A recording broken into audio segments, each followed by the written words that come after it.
Welcome to City Week, ladies and gentlemen. I am your host, Alton West. Today I'll have guests on from Dashville LaGrange and also from the LaGrange Police Department. So stay tuned for those interviews coming up in just a moment.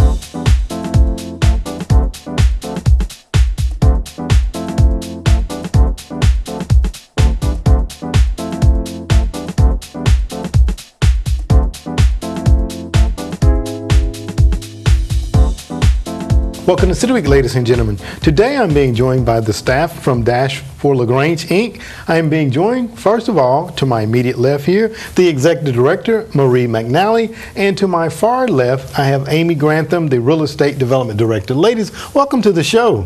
Thank you. Thank you. Well, it's a pleasure to sit down. Marie, this is your first time being on the show with me. Amy's, I think, an old pro at this. I shouldn't say old pro, but a pro at this. And it's a pleasure to sit down with you all both to talk a little bit about some of the things that are happening in and around with Dashville LaGrange, which is a very integral part within our community. Before I jump into that, Marie, you have been there now as Executive Director for about a year.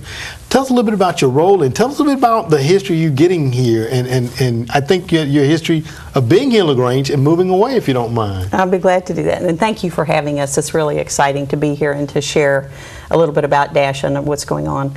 But yeah, so I came to Dash actually through an application process, but I was attracted to LaGrange and was doing some job search in LaGrange because I have connection to LaGrange. So my family lived here in the late 1950s, and when I was born, we lived on Jenkins Street here in town. Yeah, so we did move away when I was very young, but back in the late 80s, I actually moved back to the Atlanta area, and where I worked for a number of years. So I have a degree in architecture. I'm a licensed architect, and I spent the first 20 plus years of my life working in both traditional practice of architecture and then eventually into property management and building operations for a large corporation. Okay. So the application for Dash Executive Director included aspects of development and construction. It also had lots of aspects of property management, and it was just a very attractive, especially because of the mission for Dash. Mm-hmm. So that's what brought me here last June, and as you mentioned, I've been here just now over a year. Absolutely, fantastic.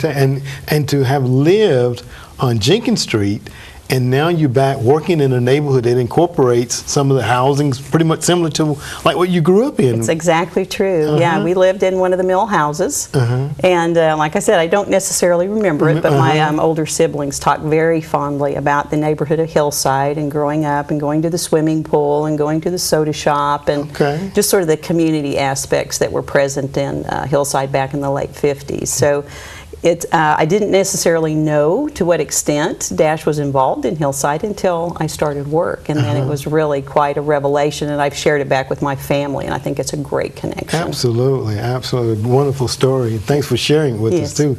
Amy, now you've been with Dash now for a number of years. You're the Real Estate Development Director. Talk a little bit about your role, if you don't mind. So about a year ago, I was promoted to Real Estate Development Director, and now I continue to manage the CHIP Housing Rehabilitation Program for local governments.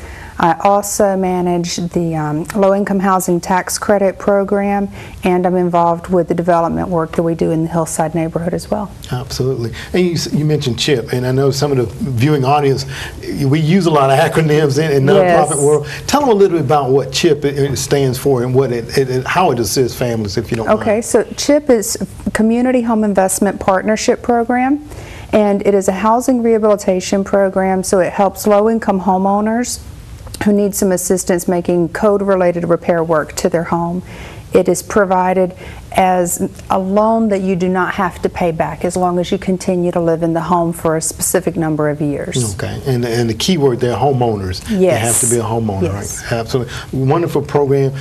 One question, do you have funds left in that? We do still have funds. We have a waiting list, but we encourage anyone who's interested to call because we do reapply for funds. So even if we run out now, we may get some more in the future, so we constantly keep a waiting list. Absolutely, I can definitely understand that. Yes. Absolutely. Now, Marie, you've been there a year, and you guys are really moving in a number of directions now. The hillside area, you got the cottage village there, you got the Doc Spears place there, and I understand that recently I heard that you guys are getting ready to transition out of the location that you all are currently being housed on 4th Avenue there in the what used to be the Unity United Methodist Church. You guys are getting ready to launch and build a new office. Talk a bit about that if you don't mind. I'd love to share our plans with you. So actually this started not too long after I joined the organization, and in discussions with Amy and with our board about development opportunities for Dash, because the previous year Dash had a big milestone. We had paid off all of our debt, and so we had an opportunity now to sort of move forward and to get back into development that we actually haven't done for quite a few years. Although that is the roots of Dash in doing housing development back in the early part of 2000s. In 2007, with the real estate downturn, it had really put us in a bit of a financial burden, and it also had kind of squelched or at least stalled our development activity. So it was a great chance for us to sort of look forward. So what we did is we brought in a planning consultant. We hired a group to come in and help us look at the hillside neighborhood and to sort of regroup around the master plan that had been put together back in about 2004. And that whole exercise led us to a number of different decisions, one of which is that we really would like to be housed, we would like our offices to be housed in the actual proper hillside neighborhood. Okay. We're just on the outskirts today. So the planning exercise that we went through had a number of recommendations. Some of those we'll talk about in a little bit. Okay. But this aspect of moving our offices, we were able to incorporate into one of our early phases. And so short term, we're going to be moving into some temporary office space because we're selling the building that we're in, and we're going to be using those proceeds towards this development that we're going to be doing in Hillside. So we'll be out of our offices about the 25th of August, just around the corner. Okay. Hopefully we'll be there for about a year, and then we'll be moving into our new place. Okay, very good.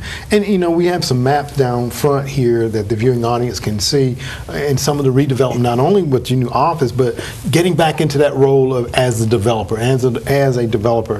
Because I can remember, like I said, I think the senior cottages, and of course you did the rehabilitation of some of the homes on South Lee Street, Lincoln Street. I don't want to start naming some, so I'll leave out some. But we've seen the impact that Dash has had in the community. And Amy, I know that you were there with some of that. Talk a little bit about some of that transitioning, how things went while you were there, if you don't mind. So we have gone from a lot of building the single-family homes. We were previously building homes to sell. And then when the housing market kind of declined, we cannot no longer sell or build a house and sell it and recover our funds. And so now we're looking at kind of merging into a little bit higher density instead of building the single family homes. Of course, a lot of what we got left with became rentals, so we've been renting out the single family homes that we had previously built. Okay. And now we're kind of regrouping and rethinking, and instead of doing the one single family house at a time, one here, one there, we're considering more of a medium density and continuing the rental model, at least for the short term. Okay, very good. And I noted the two renderings that we have here below us there show that incorporation of some of the multifamily. And the area that really excited me was the Jenkins Street area, because there's a commercial housing component there. Talk about that one if you don't mind, Marie. Well, the development plan that I mentioned earlier that the Sizemore Group helped us put together took the entire neighborhood of Hillside, and it sort of recognized existing what they call nodes or areas of activity that included green space, of course, commercial zones, and then zones of mixed use. And as a part of that, they sort of emphasized this corridor along Jenkins Street that has become kind of an eclectic mix of some commercial and obviously still residential. But we had an assembled set of sites right at the intersection of Jenkins and Jackson Street, and we thought that that would be a perfect opportunity to put in some commercial development. Now, right now, the way we have it envisioned, it's a strip of commercial property. It's shown on the rendering. And then above that commercial strip, there'll be residential units. So it's already mixed, even in that single building that faces Jenkins.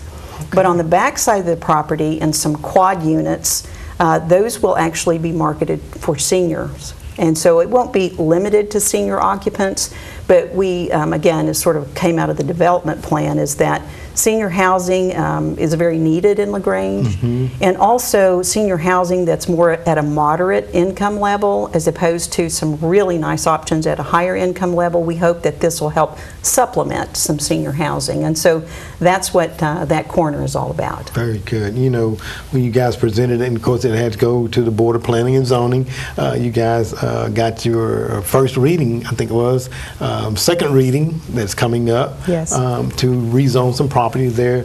And I know that the first quadruplex they did was further down on Jackson Street, right there, right outside of the Jimmy Carter work project there. And I think those have been filled up ever since they've been in open, right, Amy? Yes, I think so. Absolutely. And then I know that Woburn Avenue was another townhouse project that Dash did, and I think that stays occupied. So you're absolutely right when you say that there is a need for products on the ground like what you all are planning. Now, we talked about where the office is going to be, we talked about the office moving, but we didn't talk about where it's going to be moving to. Tell me about where it's going to be moving to, Marie. Oh, great. I think what I'm going to do is I'm going to let Amy talk about that site. Okay. And what's exciting is that this is what our first phase is all about. And so we're a little bit more in depth in planning on that one. Okay. All right, so we have a site that's at the corner of Jackson Street and Jefferson Street. I believe it's on this side. And it shows a row of townhouses that face Jefferson Street. Okay. And then there's one building that has 2 units in it that face Jackson Street. There's a parking lot there. I think most people are familiar with it because it was always the overflow parking for Katie's or Mama Sherry's. When Big Sam's Barbecue was there, it would sit right behind that. That space has now been Dash's Hillside Station. It's been an event center for the past few years. So opposite of that parking lot, near the back alley, behind where we're going to build the townhouses, is where Dash is building our permanent office. Very good. It's about 2,400 square foot building, and of course the building is going to be designed to perfectly match the architectural structure and fit in with the townhouses and the surrounding community. Very nice, exciting. And you said earlier, Marie, about being in the community in which you were working in, to have your office, so make it economical for the renters that pay rent to you all, just to be able to walk to your office. Not that they can't do that now, but it's going to be really nice to see that come to fruition. As we get ready to close, what do you all see next for Dash? What direction do you see them going? Well, very much short term, excuse me, the developments that we've just talked about are really what we're looking at. But we've got a number of things going on, one of which is that we do have a new person in our community development role. That's Ellie Baltez, who I think you may know. And she's going to be taking on a really strong role in helping connect all of Dash's properties, from our Dunson apartments that are on sort of the other side of town to some of the properties that Amy manages through our tax credit program. So we really hope that our community development presence is really going to grow within all of Dash's properties, and that's kind of in our near-term future. And while we deal with our temporary offices and before we get moved into our new space, I think we're really going to be sort of focusing on what are our next steps and how are we going to be able to offer services not only for the Hillside community but for all of LaGrange. Well, very good. Well, ladies, I'm excited about all the things that you all are planning. Marie, it's good to have you on board. Amy, we do appreciate all that you do to help and assist our needed families to get those things done that they need to have to their home. So by all means, if there's a time that you all want to come back and share the good news of these developments, you have an open door policy, okay? We'd love to do that. Thank you, Alton. Thank you, ladies. Ladies and gentlemen, stay tuned for more City Week coming up in just a moment.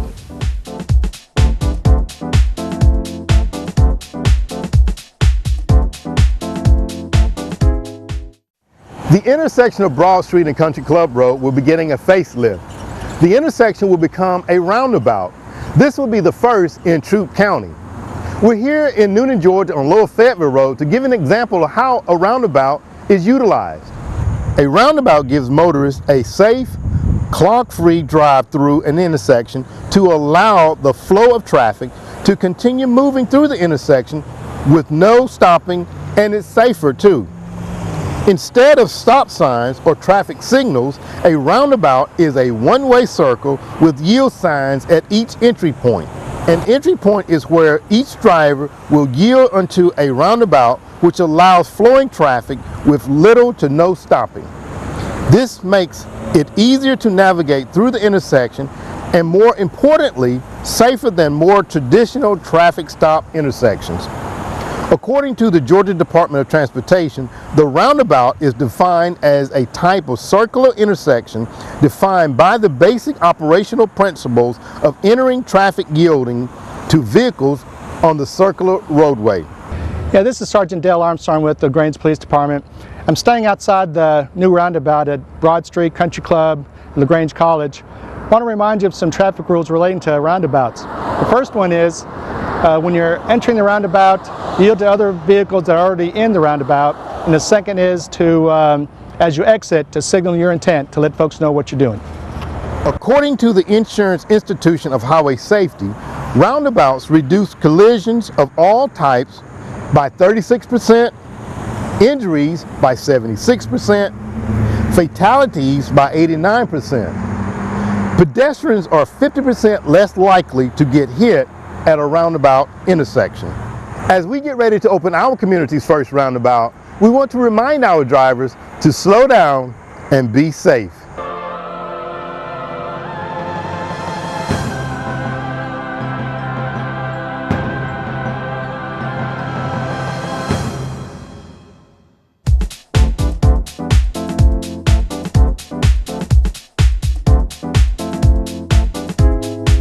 Welcome back, City Week, ladies and gentlemen. Now I am sitting down with Corporal Larry Lemie from the LaGrange Police Department. Larry, welcome to the show. That's glad to be here. Well, Larry, it's been a while since I had you on. Yeah, it has been. And you've been avoiding me, but I finally got caught up with you, I think. It's not quite that bad. It's not that bad. That's okay. right. Well, Larry, you know what? It's always good to have you guys come in and just kind of talk about things that are going on in and around our community. That's right. And how the citizens can work with the police department to keep our streets safe. And I know with you working in the traffic division, you have the thumb on the pulse. Talk a little bit about your role there as a traffic unit officer, if you don't mind. Well, what I do, my primary job function is to, help see at the roadways that people motor down the roadways in a safe manner. Mm-hmm. We would try to, keep people from speeding too much, blocking intersections, running red lights and stop signs and stuff like that. Mm-hmm. Also part of my job, unfortunately, we have, 3,000 or so wrecks in the city limits of LaGrange every year. So, one of my jobs is to go out and investigate these collisions when they occur and determine fault. Mm-hmm. 3,000. When we think about the City of LaGrange, and of course we know that the traffic has increased here in the city. It has dramatically. And to think about 3,000 accidents, and those are from minor to severe in most cases. That's right. Talk a little bit about that if you don't mind. Well, luckily in the City of LaGrange, we don't have that many really, really bad wrecks. We have 2 to 5 fatalities a year, maybe, something to that effect. Now, we have a lot of other wrecks that, people are hurt pretty bad, but we have, if you look at your main contributing factors for wrecks, we have falling too close and failure to yields are your main contributing factors. And people think a lot of times, it's just a little bump in the rear, but when you look at the resources that it takes to investigate even these minor wrecks, it adds up when you have so many of them. But we do have a lot of wrecks in the city limits of LaGrange, and we know, especially during the peak times of the day, we know from statistics that our main wrecks occur during lunchtime, and people want to go home from work. So lunchtime and people going home are your main times when you have the wrecks. So people in a hurry. They're in a hurry to get to lunch, they're in a hurry to get back to work from lunch, and in a hurry to get home. So people get a little careless, unfortunately, then. So bottom line, that we need to slow it down is what you tell us. Slow it down, be patient. Wherever you're going to lunch, it's going to be there when you get there. Your home's not going anywhere, it's going to be there when you get there. And make sure that you're paying attention to the cars in front of you, because when traffic's heavy, cars are liable to stop at any one given time. Don't be distracted in the car. Leave the cell phone there. Don't pay attention to it while you're driving. Get it when you get where you're going. And before you pull, we talk about the failure to yield factor here of the wrecks. Make sure that before you pull out into the roadway that it's clear. And don't look once, but look 2 or 3 times before you pull out. And I assure you, it'll save you from a wreck. Absolutely. Talking about all those are very good safety tips. And Larry, we're here in kind of a rainy season of the time of the year. Very much. What's the law on driving with your lights on? Well, the law is very clear that anytime you have conditions which impair the visibility in any way, you have have to have your lights on. Okay. Now, this is not just headlights; it's headlights and tail lights. So we want to do more than just have our daytime driving lights on. We don't want to turn the light switch all the way to on. So you have tail lights also; those are very important. But anytime we have rain, fog, or anything where visibility is impaired some, you turn your lights on. We see every day, it's probably going to rain today, and any one given time we'll be able to go out there and you're going to be able to find cars going down the road that have absolutely no lights on. And it's amazing, a lot of people don't understand that you're supposed to have your lights on, but that is the law. And it's not so much that you can see where you're going, it's so the other motorists can see you approaching. And lights are very important. A lot of times our cars now have what's called daytime driver lights on, so they're on all the time. But those lights are still only at there's dim to a certain degree. Okay, but when you turn your lights on, they get full brightness, and that's what you're supposed to have on. So anytime I say it's rain, anytime it's fog outside, and the law also says that 30 minutes before sunset you got to make sure you get your lights on, and after sunset you got to get your lights on. So even though yes I can still see where I'm going, it's for the other motorists to see you, and that's what people need. That's the aspect of lights that people need to think about. Absolutely. You're talking about their lights on during those impaired driving conditions. Sometimes we have those factored in driving conditions.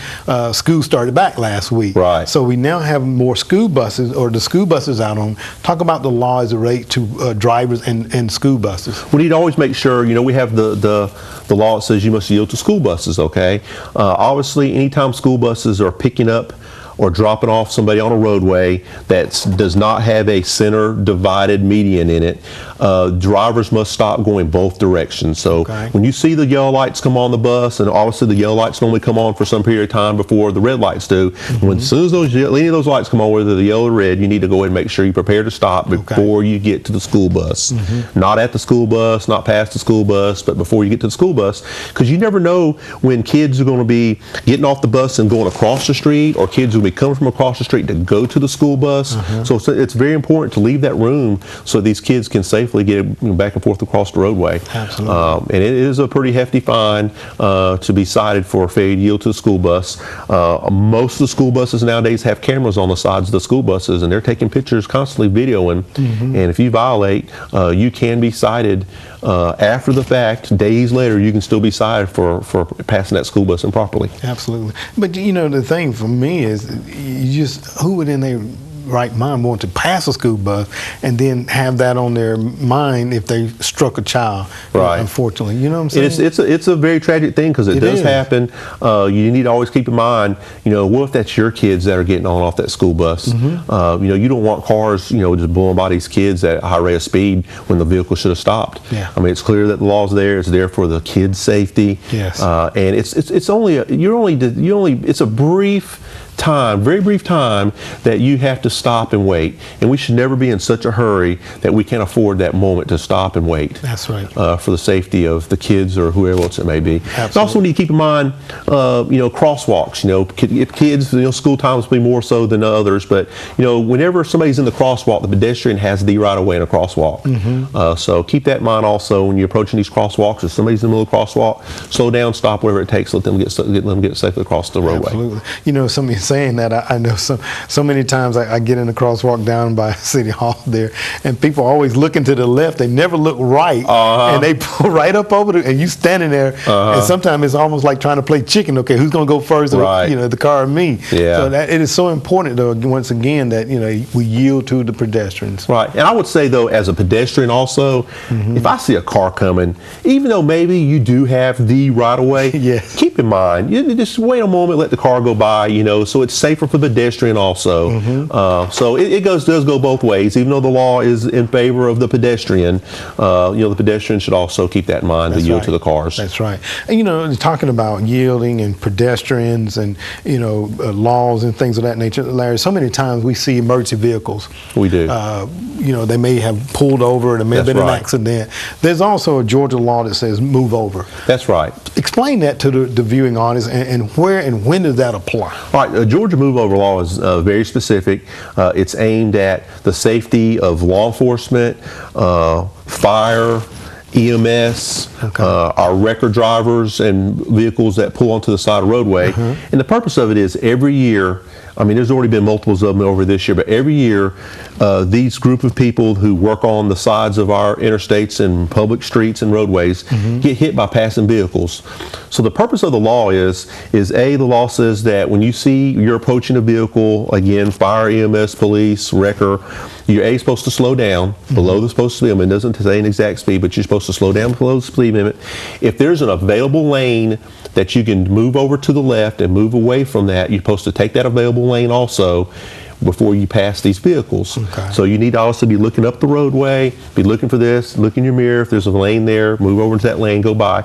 If you cannot, if there's traffic that's heavy enough and you cannot physically move your vehicle over into the left lane, then you should slow down and when you go by them. Okay. And again, be looking out for, you know, these people work on the side of the road of coming out into the lane of travel, you know, to load a car up on a wreck, or you know, as police officers, you know, we're walking up to the driver's door to speak with a driver, or maybe we're just on an accident scene, we're trying to get the roadway cleared. So it's very important to abide by the move over law. Slow down, move over. I mean, it's very simple to do. It's like the other things we look at in traffic safety. It's just a brief moment it's going to slow you down for a second, and you can move about your normal business. That's right, and that's for all emergency vehicle, city streets. Because a lot of times, you know, when you go in the interstate and you see it on the little overhead reader board, Georgia move over law, accident, move over. That's now, right. If someone was in an area, and I think you explained it, you know, clearly, if they can't move over, the main thing for them to do is to slow down. That's right. And so, you know, obviously our lanes that we drive on our roadways are wider than our cars are. So move over to the left side of the far left in your lane that you can without impeding or get into the lane of the other car. Right. So you can still move over some and not actually get out of your lane. But if the other lane is available, that's where we want you to go. That's right. That's right. Well, you know, Larry, you know, so many times, you know, and you guys come on and you talk about all these various things, and it may seem, you know, just common sense stuff, but it is just common sense stuff. That's right. And that common sense will take us a long way and help keep you, the general public, and keep us all safe. That's correct. I just want to say thank you all for what you do in our community. Definitely want to have you come back on again. Oh yeah, I'd be glad to do that. Okay. All right. Larry, thanks for being here today. All okay. right. All right. All right. Thank you, Alton. Ladies and gentlemen, stay tuned for more City Week coming up in just a moment.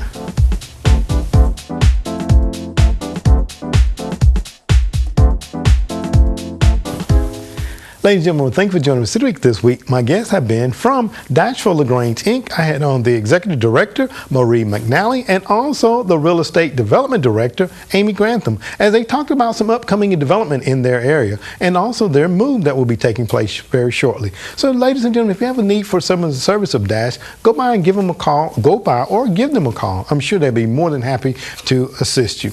Also, ladies and gentlemen, I had on from the LaGrange Police Department, Corporal Larry Lemie, as he talked about some very important safety driving tips here in and around our community. Ladies and gentlemen, by all means, we ask that you heed to those driving tips. And if you have questions, give them a call down at the LaGrange Police Department.